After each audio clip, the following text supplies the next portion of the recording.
ನಮಸ್ಕಾರ ವೀಕ್ಷಕರೇ, on sport ನ್ಯೂಸ್ಗೆ ಸ್ವಾಗತ. ನಾನು ಸಂಗೀತ. ಕಲಬುರಗಿ ನಗರದಲ್ಲಿ ಬಾಂಗ್ಲಾದೇಶದ ಪ್ರಜೆಗಳು ಇರುವ ಶಂಕೆ ವ್ಯಕ್ತವಾಗಿದ್ದು, ಅಕ್ರಮಕೋರರನ್ನು ಪತ್ತೆ ಹಚ್ಚಬೇಕೆಂದು ಆಗ್ರಹಿಸಿ ಶ್ರೀರಾಮ ಸೇನೆ ಜಿಲ್ಲಾ ಘಟಕದ ವತಿಯಿಂದ ಕಲಬುರಗಿ ಜಿಲ್ಲಾಧಿಕಾರಿಗಳ ಕಚೇರಿ ಮುಂದೆ ಪ್ರತಿಭಟನೆ ಮಾಡಿ ನಗರ ಪೊಲೀಸ್ ಆಯುಕ್ತರಿಗೆ ಮನವಿ ಸಲ್ಲಿಸಿದರು. ಕಲಬುರಗಿಯ ಜಿಲ್ಲಾಧಿಕಾರಿಗಳ ಕಚೇರಿ ಮುಂದೆ ಪ್ರತಿಭಟನೆ ನಡೆಸಿದ ಪ್ರತಿಭಟನಾಕಾರರು, ಕಲಬುರಗಿ ನಗರದಲ್ಲಿ ಸುಮಾರು ದಿನಗಳಿಂದ ಕಸಾಯಿಖಾನೆಯಲ್ಲಿ ಕೆಲಸ ಮಾಡುತ್ತಿದ್ದ ವ್ಯಕ್ತಿ ನಿರಂತರ ಪಾಕಿಸ್ತಾನದ ಜೊತೆ ಸಂಪರ್ಕದಲ್ಲಿ ಇದ್ದು ತಮ್ಮ ಇಲಾಖೆ ಪತ್ತೆ ಹಚ್ಚಿ ಬಂಧಿಸಿರುವುದು ಸ್ವಾಗತಾರ್ಹವಾಗಿದೆ ಹಾಗೂ ಈ ಕಸಾಯಿಖಾನೆ ಮಾಲೀಕರ ಮೇಲೆ ಕೂಡ ಕಠಿಣ ಕ್ರಮ ಕೈಗೊಳ್ಳಬೇಕು ಹಾಗೂ ಈ ಕಸಾಯಿಖಾನೆ ತಕ್ಷಣ ಸೀಸ್ ಮಾಡಬೇಕು. ಅದೇ ರೀತಿ ಕಲಬುರಗಿ ನಗರದಲ್ಲಿ ಅಕ್ರಮವಾಗಿ ಬಾಂಗ್ಲಾದೇಶದ ಪ್ರಜೆಗಳು ವಾಸಿಸುತ್ತಿರುವ ಶಂಕೆ ವ್ಯಕ್ತವಾಗಿದ್ದು, ಅಂತವರನ್ನು ಪತ್ತೆ ಹಚ್ಚಿ ಅವರ ವಿರುದ್ಧ ಕಾನೂನು ಕ್ರಮ ಕೈಗೊಳ್ಳಬೇಕು ಎಂದು ಕಲಬುರಗಿ ನಗರ ಪೊಲೀಸ್ ಆಯುಕ್ತರಿಗೆ ಮನವಿ ಸಲ್ಲಿಸಿದರು. ನಗರದಲ್ಲಿ ವಾಸಿಸುತ್ತಿರುವ ದೇಶದ್ರೋಹಿಗಳನ್ನು ಒದ್ದು ಓಡಿಸಲೇಬೇಕು. ದೇಶದ್ರೋಹಿಗಳನ್ನು ಒದ್ದು ಓಡಿಸಲೇಬೇಕು. ಭಾರತ್ ಮಾತಾ ಕಿ ಭಾರತ್ ಮಾತಾ ಕಿ. ನಗರದಲ್ಲಿ ವಾಸಿಸುತ್ತಿರುವ ಅಕ್ರಮಕೋರರನ್ನು ಹೊರಗೆ ಹಾಕಲೇಬೇಕು. ಅಕ್ರಮ ಬಾಂಗ್ಲಾದೇಶದವರನ್ನ ಒದ್ದು ಓಡಿಸಲೇಬೇಕು. ಅಕ್ರಮ ಬಾಂಗ್ಲಾದೇಶಿಗರನ್ನು ಒದ್ದು ಓಡಿಸಲೇಬೇಕು. ಮಾಹಿತಿ ಇದ್ದರೂ ಕೂಡ ಪೊಲೀಸ್ ಇಲಾಖೆ ಕಣ್ಣು ಮುಚ್ಚಿಕೊಂಡಿರುವುದು ಧಿಕ್ಕಾರ. ಮಾಹಿತಿ ಇದ್ದರೂ ಕೂಡ ಪೊಲೀಸ್ ಇಲಾಖೆ ಕಣ್ಣು ಮುಚ್ಚಿಕೊಳ್ಳುತ್ತಿರುವುದಕ್ಕೆ ಧಿಕ್ಕಾರ. ಅಕ್ರಮ ಬಾಂಗ್ಲಾದೇಶದವರನ್ನು ಒದ್ದು ಓಡಿಸಲೇಬೇಕು. ಅಕ್ರಮ ಬಾಂಗ್ಲಾದೇಶದವರನ್ನು ಒದ್ದು ಓಡಿಸಲೇಬೇಕು. ಭಾರತ್ ಮಾತಾ ಕಿ ಕೊಟ್ಟಿದ್ದೀವಿ. ನಮ್ಮ ಸಿಟಿ ಪೊಲೀಸರಿಗೆ ಕಾರ್ಯಾಚರಣೆ ಮಾಡಿ ಕ್ರಮ ತಗೊಂಡಿದ್ದೀವಿ. ಇದ್ರ ಬಗ್ಗೆ ಹೆಚ್ಚು ವಿಚಾರಣೆ ಮಾಡಿ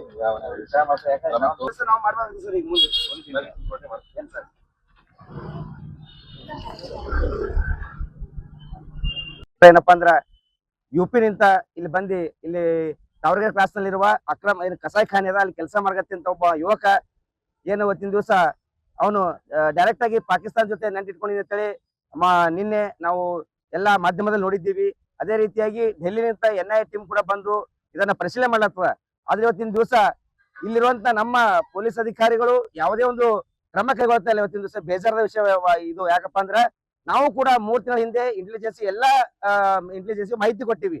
ಏನಪ್ಪಾ ಅಂದ್ರೆ ಕಲಬುರಗಿ ನಗರದಲ್ಲಿ ಅಕ್ರಮವಾಗಿ ಬಾಂಗ್ಲಾದೇಶದ ವಲಸಿಗರು ಬಂದು ಇಲ್ಲಿ ಠಿಕಾಣಿ ಹೊಡ್ಯಾರ, ಇಲ್ಲೇ ಕೆಲಸ ಮಾಡ್ಲತ್ತಾರ, ಇಲ್ಲಿ ದೇಶದ್ರೋಹ ಕೆಲಸ ಮಾಡ್ಲತ್ತಾರ. ಇಂಥದೆಲ್ಲ ಡೀಟೇಲ್ ಕೊಟ್ಟರು ಕೂಡ ಇನ್ನೂವರೆಗೂ ಒಬ್ಬನು ಏನು ಬಾಂಗ್ಲಾದೇಶ ಹಿಡ್ಲಿಕ್ಕೆ ತಯಾರಿಲ್ಲ. ಇವತ್ತಿನ ದಿವಸ ನಂದೂರ್ ಇಂಡಸ್ಟ್ರಿಯಲ್ ಆಗಿರ್ಬೋದು, ದರ್ಗಾ ಏರಿಯಾದಲ್ಲಿ ಆಗಿರ್ಬೋದು, ಇನ್ನೂ ಅನೇಕ ಕಸಾಯಿಖಾನೆ ಅಂತ ಕಸಾಯಿಖಾನೆಯಲ್ಲಿ ಆಗಿರ್ಬೋದು, ಹಾಗರ್ಗ ರೋಡ್ ನಲ್ಲಿರುವಂತ ಒಂದು ಏನು ಕಾಲನಿ ಇದೆ, ರಾಜೀವ್ ಗಾಂಧಿ ನಗರ್ ಕಾಲನಿ ಅಂತ. ಆ ಕಾಲನಿ ಕೂಡ ಅಕ್ರಮವಾಗಿ ಏನು ಮತ್ತೆ ಇದು ಶಾಂತಿನಗರ್ ಇಂಥ ಏರಿಯಾಗಳಲ್ಲಿ ಅಕ್ರಮವಾಗಿ ಬಾಂಗ್ಲಾದೇಶದಲ್ಲಿ ಬಂದು ಇಲ್ಲಿ ಠಿಕಾಣಿ ಹೊಡ್ಯಾರ. ಇದೆಲ್ಲ ಮಾಹಿತಿ ಕೊಟ್ಟರು ಕೂಡ ಇಲ್ಲಿಯ ಇಂಟೆಲಿಜೆನ್ಸಿ ಹಾಗೂ ಇಲ್ಲಿ ಪೊಲೀಸರು ಸಂಪೂರ್ಣ ವಿಫಲವಾಗ್ಯಾರ. ಇವತ್ತಿನ ದಿವಸ ನಾಚಿಕೆ ವಿಷಯವಾಗಿದೆ. ಅದಕ್ಕೆ ಇವತ್ತಿನ ದಿವಸ ಮಾನ್ಯ ಆಯುಕ್ತರಿಗೆ ಮನವಿ ಮಾಡ್ಕೊತಾ ಇದ್ದೀನಿ ಹಾಗೂ ಶ್ರೀರಾಮ ಸೇನೆ ವತಿಯಿಂದ ಮನವಿ ಕೂಡ ಸಲ್ಲಿಸಿದ್ವಿ.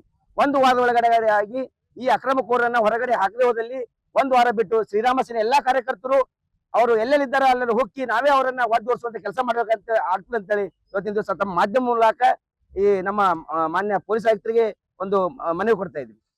BPL ರೇಷನ್ ಕಾರ್ಡ್ ಹಾಗೂ ಆಯುಷ್ಮಾನ್ ಕಾರ್ಡ್ ಫಲಾನುಭವಿಗಳಿಗೆ ಸುಜಿನಿ ಆಸ್ಪತ್ರೆಯಲ್ಲಿ ಉಚಿತ ಚಿಕಿತ್ಸೆ. ಕಲಬುರಗಿಯಲ್ಲಿ ಸ್ತ್ರೀ ರೋಗ ಹಾಗೂ ಮಕ್ಕಳ ಚಿಕಿತ್ಸೆಗಾಗಿಯೇ ಪ್ರತ್ಯೇಕ ಆಸ್ಪತ್ರೆ ಪ್ರಾರಂಭ. ಸುಜಿನಿ ಕಲ್ಯಾಣ ಕರ್ನಾಟಕ ಭಾಗದ ಅತ್ಯಾಧುನಿಕ ತಾಯಿ ಮತ್ತು ಶಿಶುವಿನ ಆರೈಕೆಯ ಆಸ್ಪತ್ರೆ. ಸ್ತ್ರೀ ರೋಗ ತಜ್ಞ ಖ್ಯಾತ ವೈದ್ಯರು ಹಾಗೂ ಮಕ್ಕಳ ತಜ್ಞ ಖ್ಯಾತ ವೈದ್ಯರ ತಂಡದಿಂದ ಕಡಿಮೆ ದರದಲ್ಲಿ ಚಿಕಿತ್ಸೆ, ವಿಶ್ವ ದರ್ಜೆಯ ಉಪಕರಣಗಳ ಮತ್ತು ಅತ್ಯಾಧುನಿಕ ICU, NICU ಹಾಗೂ ಇತರೆ ಸೌಲಭ್ಯಗಳಿಂದ ಮಕ್ಕಳಿಗೆ ಗುಣಮಟ್ಟದ ಆರೈಕೆ. ಸುಜಿನಿ ಆಸ್ಪತ್ರೆಯಲ್ಲಿನ ಸೌಲಭ್ಯಗಳು: ದಿನದ 24 ಗಂಟೆಯಲ್ಲಿ ತುರ್ತು ಸೇವೆ, ಹೈ ರಿಸ್ಕ್ ಗರ್ಭಧಾರಣೆ, ಒಬೆಸ್ಟ್ರಿಕ್ ICU, ನವಜಾತ ಮತ್ತು ಶಿಶು ICU, ಶಿಶು ಸಂಬಂಧಿತ ಶಸ್ತ್ರಚಿಕಿತ್ಸೆ, ಲ್ಯಾಪ್ರೋಸ್ಕೋಪಿ, ಲಸಿಕಾಕರಣ, ತಜ್ಞ ವೈದ್ಯರ ಸಲಹೆ, ಡಯಾಗ್ನೋಸ್ಟಿಕ್ ಮತ್ತು ಅಲ್ಟ್ರಾಸೌಂಡ್ ಸೇರಿದಂತೆ ಅನೇಕ ಸೌಲಭ್ಯಗಳು ನಿಮ್ಮ ಸುಜಿನಿ ಆಸ್ಪತ್ರೆಯಲ್ಲಿ ಲಭ್ಯ. ಹೆಚ್ಚಿನ ಮಾಹಿತಿಗಾಗಿ ಸಂಪರ್ಕಿಸಿ ಸುಜಿನಿ ಆಸ್ಪತ್ರೆ, ಬಿಗ್ ಬಜಾರ್ ಎದುರುಗಡೆಗೆ ಕಲಬುರಗಿ. ದೂರವಾಣಿ ಸಂಖ್ಯೆ 08472272727 ಅಥವಾ ಮೊಬೈಲ್ ನಂಬರ್ 9900427814.